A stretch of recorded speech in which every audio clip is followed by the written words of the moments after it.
Hey everybody, welcome back to the Acquire podcast. I'm your host, Jenny Wright, and today we're going to get a little bit bold because we're going to be talking about why and whether you should be playing it safe in your business. And maybe, just maybe, it's not the thing that's working for you.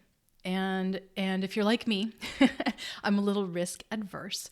You might have at some point or another felt a little bit stuck in the comfort zone, hanging back because, well, it's actually very comfortable to stay there.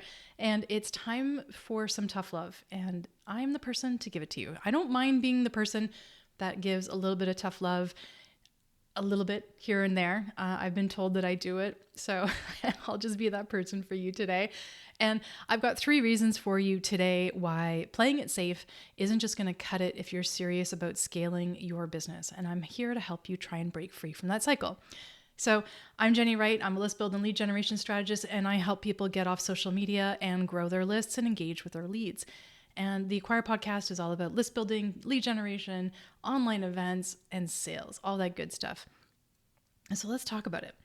And the first thing that I think we should talk about is I'm not telling you to do a 180 right now. I'm not telling you to take all of the risks and do all of the things that are going to actually potentially put your business into trouble, right? So these are, and again, I'm risk adverse, everybody. I am not the person that jumps off and does crazy things except when I ski. I love being a little bit of a crazy person when I ski. It's a lot of fun.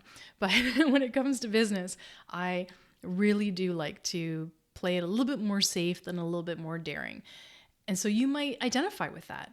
And the first thing that we're going to talk about is safe choices lead to predictable and small outcomes, right?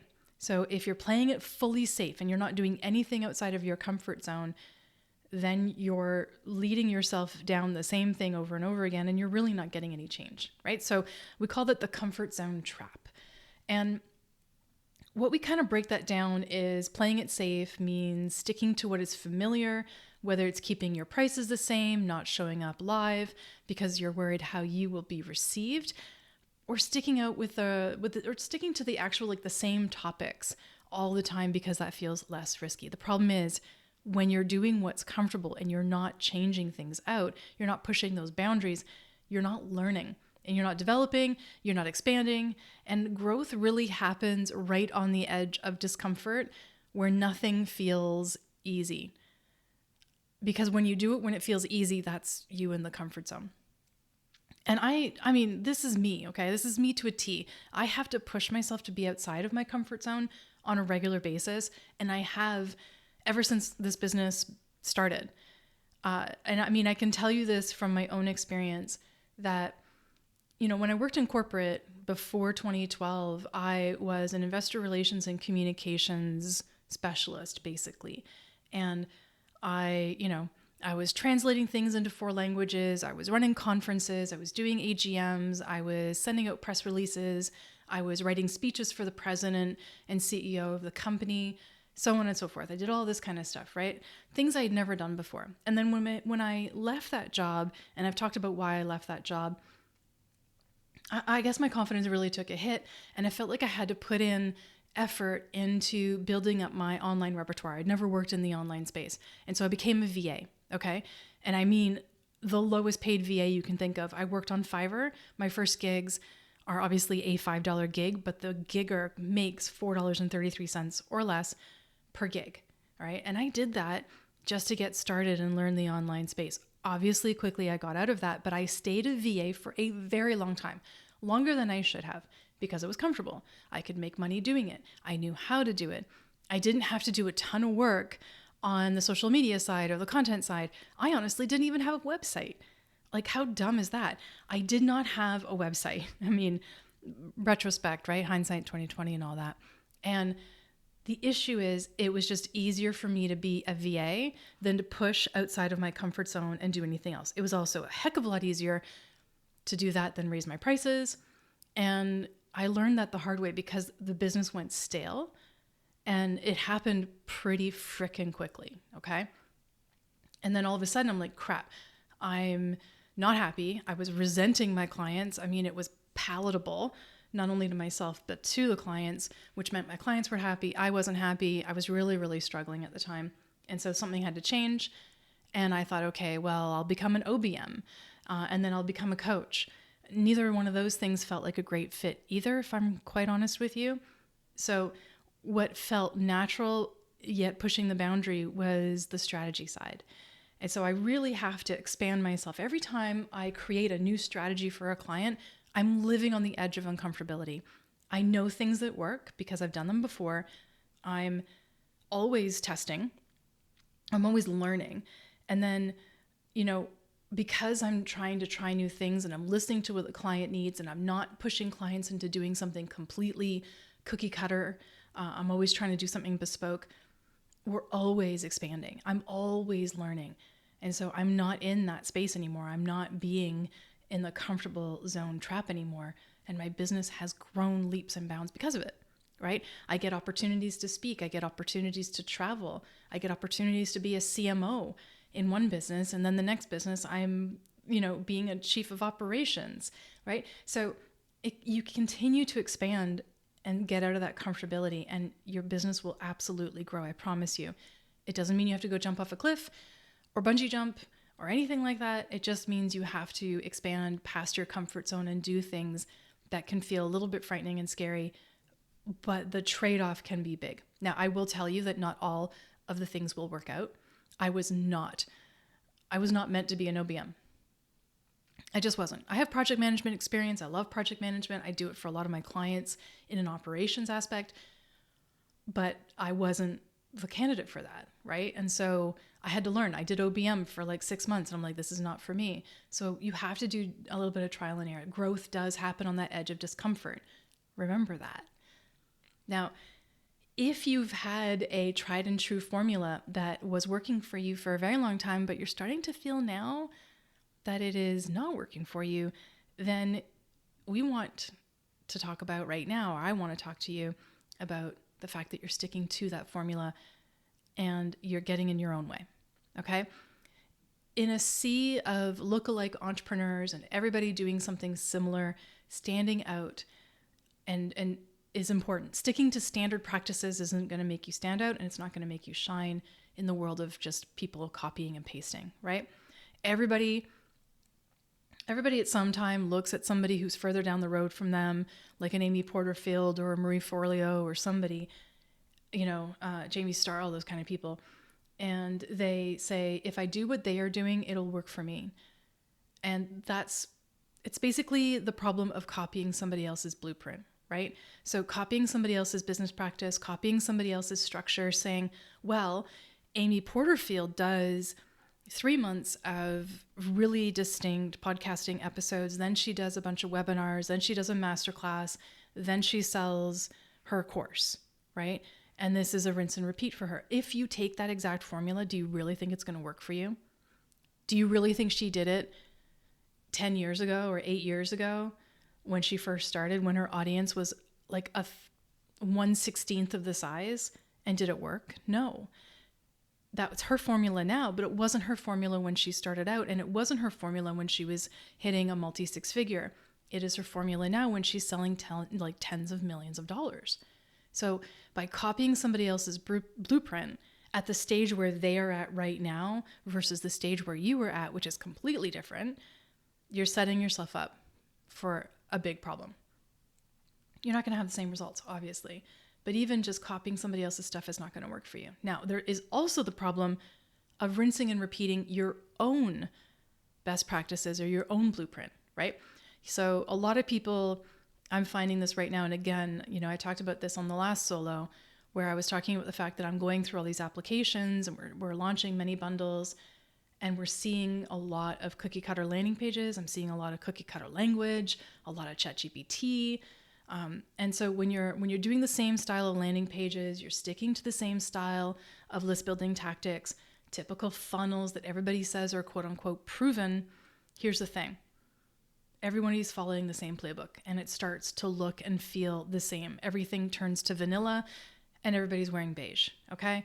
Your audience is not going to remember you, and you're not going to stand out because you're just not giving them something that is unique and something that they can latch onto that feels distinct. and you have to change that. So I just went through a rebrand earlier on this year to change up my logo. And I changed up my brand colors, and I gave myself a new tagline for the business and so on, because I needed to refresh. Now, I've also changed how my funnels look. I've also changed my list building tactics. And I employ all those practices with my clients. You've got to change it up. And again, that doesn't mean doing a 180 and trying something completely different. It just means you need to be evolving at all times and working on that. So I'll give you an example that is really poignant, actually, and it is about being bold with a summit. Okay, so one of my clients had done a couple summits. They had with somebody else. They'd done them on their own or with another producer, and so they'd done about 4 summits. The first summit they did okay. The second summit they did incredibly well. The third summit was like blowing their socks off, and the fourth summit, everything started to decline. They actually had almost a 40% decline in registrations as well as sales. Okay, and they were basically rinsing and repeating the same summit from year 1 as they were in year 4. Now we're in year 5. I'm on board the team. I'm looking at it. I'm looking at how it all looks. And I'll tell you that they were just doing the same speaker format, the same interview format, rinse and repeat all the way around. Basically the same landing page. They changed the dates. So I changed it up. I shook it up. I turned it on its head enough. Right? So we turned a traditional summit into a live, highly interactive series of workshops where attendees could ask questions, get immediate answers, and have a back and forth with experts. We also did include some of the traditional pre-recorded. We did have a VIP or an all access pass. We did include some of those traditional things, but we found that people weren't really listening to those pre-records for this particular person. So again, changing it up, something had to happen, right? So these highly interactive live workshop style interviews were a game changer for this client. The engagement went off the charts.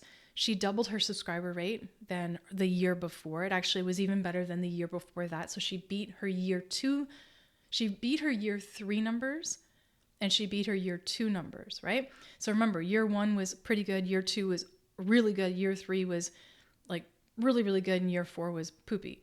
So we did better than her best year. Okay. So she doubled the subscriber rate easily compared to her best event in the past.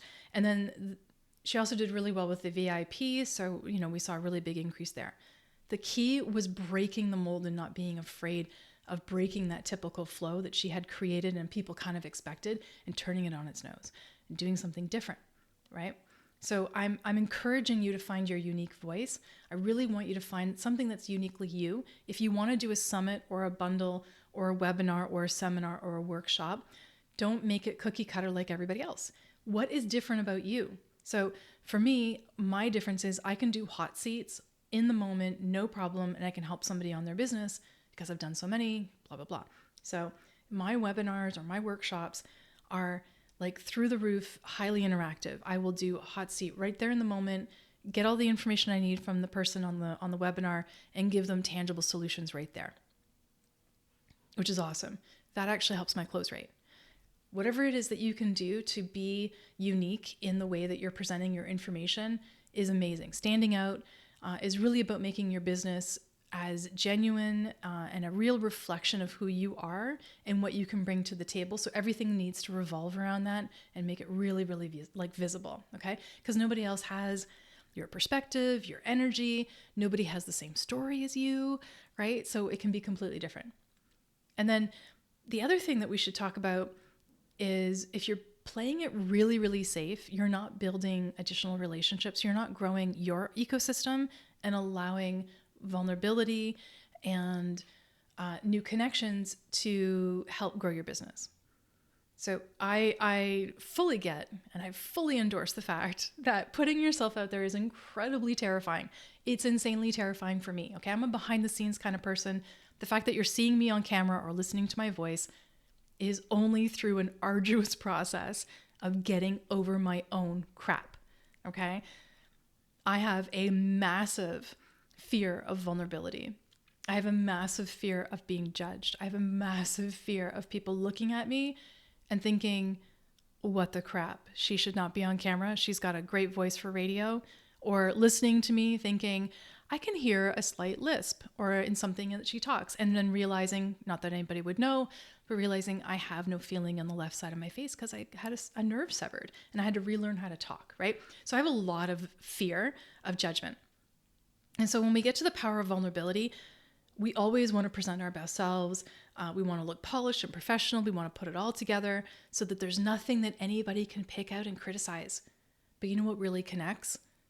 Not that. All right. And I'm not going to say it's completely being messy and showing up, however that looks to you, whatever that mess might look to you. But the behind the scenes moments where you share something that didn't work, share something that you're trying to figure out or you're struggling with, or that you have that she's just like everybody else moment, that vulnerability is what makes people trust you and really turns followers into admirers, which conveys loyalty, which helps with sales. Okay. And so if you ever hear me talking about the runway to a summit or the runway to selling your product, this is where you can use that power of vulnerability to your advantage with showing people the behind the scenes, right? Really giving them the behind the scenes of what it looks like to build these things out and how it's affecting you. I had a client, I think it was about 2 or 3 years ago, we were building a summit and she was in the middle of an interview and literally her ceiling collapsed right in front of her. There was water damage apparently that had been building up in the ceiling. Nobody knew about it. It was from the bathroom upstairs, and the ceiling in her living room literally collapsed in front of her. She could look up into the bathroom upstairs. She was recording an interview. She literally turned the camera around and filmed that stuff. And she was like, this is the reality of building a summit, right? Like the most insane things happen at the most inopportune moments. And she, that post actually went viral. And somebody, I think it was a local contracting company even reached out and offered to do some work for her just to help her out, something like that. So vulnerability can really help you. And then sharing the struggles, I think, is important. I've shared the story over and over how about my first summit went incredibly wrong. I did everything wrong, in my opinion, from tech issues with speakers to speakers dropping out last minute to nobody promoting. It just wasn't pretty. But what happened after I shared that story is I had people reaching out to tell me that they had been through something similar, that my honesty made them feel like they could keep going on despite all the challenges. The point is, people really connect with real, and real isn't perfect. I've also told the story of how I had a eviction notice on my door back when I was renting an apartment, I'd say almost a decade ago. Well, yeah, it was a decade ago. And I couldn't pay my rent at the time. I'd missed paying rent for 2 months. I'm so upset that happened. And I am actually incredibly embarrassed that I let it happen. But it is part of my history. It is the beginning of this business. It's the career of building this business, and that happened. But what came from that is, I told it as a story of transformation because I couldn't pay my rent. I had an eviction notice. It forced me to book a boatload of sales calls, and I closed a ton of them. It actually was a thing that helped me change my mindset that I had a reset button. I developed a reset button from that, and it allowed me to be better on my sales calls and not let people feel like I was desperate, because desperation really stinks. Like, it actually practically smells, and people can pick up on it like nothing, and it can ruin a sales call. So the vulnerability of showing the struggles has helped my business, and it's made me more relatable, which was a really big challenge when I left corporate. And it's something that you might identify with. Okay. And then I think what would be a good plan from here is for me to sort of like challenge you to do something that maybe you've struggled with in your business journey and share it. Share what that struggle has been, if there was one.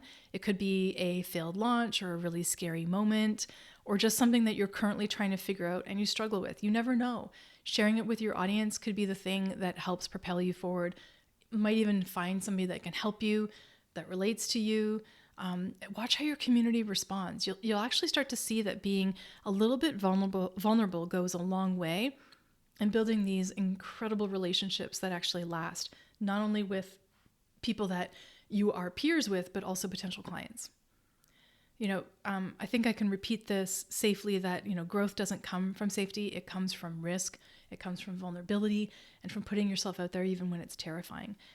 And that is something I have to keep pushing myself to do. I'm sure you do too, but I really want to encourage you to do the things that feel hard, that aren't playing it safe, that aren't keeping you in the same place at all times, because if you do that, things get really stagnant. Okay? Taking calculated risks, not just wiggly niggly risks, calculated risks, okay? Whether it's trying something new, where it's stepping out of your everyday mundane formula, if it's showing the real you behind the scenes, this is where you can find those magic moments. This is where the business can have those really cool opportunities where things change. Because if you play it safe, you're playing it the same. Everything stays the same. Nothing changes. So take a risk and see how you grow. I think you'll grow like crazy. I know I did. I know a lot of my clients do, and I really encourage it. So if you're ready to stop playing small in your business, then I really want you to look at this. And if you're struggling with what that looks like, then let me help you create a personalized plan for this authentic, bold growth that you can do in your business, and book a call with me. You can grab a link on the show notes or from my website at jennywright.com, and let me help you get out of that comfort zone and push you and propel you forward. Okay? So I really appreciate everybody listening to the Acquire podcast. This is my baby and I enjoy it so much. Thank you for being here. And if you're enjoying the podcast, please make sure you do hit subscribe so you don't miss anything that's coming up. And as always, the Acquire podcast is brought to you by the Oddphonic Podcast Network, and we'll see you all soon. Take care.